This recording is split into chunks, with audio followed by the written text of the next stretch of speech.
Hey guys, how's it going? So the other day I was talking a lot about distractions and how distractions enter into our Lenten practice and that we can use our Lenten practice to avoid distractions. And there's a lot of things that we can consider about distractions in relation to our Lenten practices. One thing I am thinking about right now in relation to distractions is for my Lenten practice, I am trying to put out these videos. That is a big part of what I'm doing. The point of it being to make myself take time every day to have a bit of a reflection on what we're doing in Lent and how it's helping me. And so when I post the videos every day, it actually starts making my videos do a lot more successfully, right? That's kind of how the YouTube algorithm works. The more content you have out there, the more things there are for people to engage with in your content, the more likely it is to promote your content. So with me putting out so many more videos than I normally do, I'm seeing a lot more traffic through my YouTube channel than I normally do, which is not the point of my Lenten observance. The point of my observance, like I said, is meant to give me time to think about why I'm focusing on Lent and what Lent is supposed to be about. And so I realized that kind of became a bit of a distraction for me. Or that's something I need to be aware of as a distraction for me. Not to just give into the videos doing successfully, so I need to put out a new video for my YouTube channel, which I love making content for you guys. I love seeing my videos do well. Those are all good things. But those little successes can be distractions to what the goal is supposed to be. There's a lot of Lenten practices like that. I know a lot of people give up sugar or go on a particular diet because they know that those will be healthy for them and kind of get their bodies and minds back on track. And so observances like this can introduce their own unique distractions like that. So as we go forward in Lent, we've got to be more and more aware of these things. See, a lot of people, if you give up sugar, you see a lot of changes in how your body processes food and flavor. So people might start seeing those things and be like, wow, look how good my body is doing. Or like the example I just gave with myself, like, look how well my videos are doing on YouTube. These are not bad things.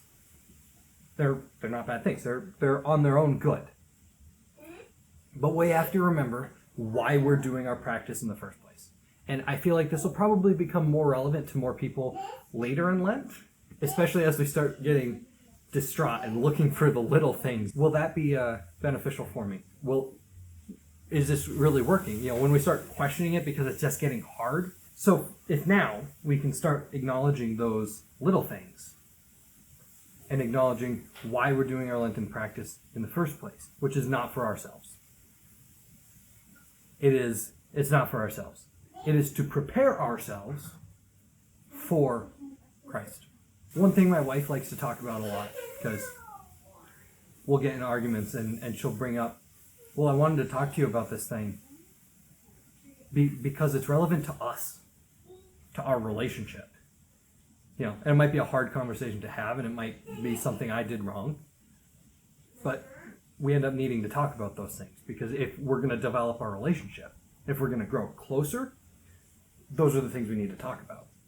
We need to address the things that aren't going well in ourselves, but it's not about ourselves. It's for the sake of our partner, for the sake of the relationship. So that's what we're going on and doing in Lent. We're acknowledging, hey, there are things going on in my life that I need to fix so that I can be ready for Jesus, for his second coming, so that I can have a closer relationship with God. So when these things come up and we start having difficulty in our Lenten practices, or when we're starting to focus on other things like how healthy my body feels because I'm eating better, or how successful my videos are doing because I'm focusing on my Lenten reflections and making videos on them. Those things, while not bad on their own, are for ourselves. But our Lenten practice isn't for ourselves. Our Lenten practice is for our relationship with God and with Jesus Christ. Hey guys, thanks for watching the video.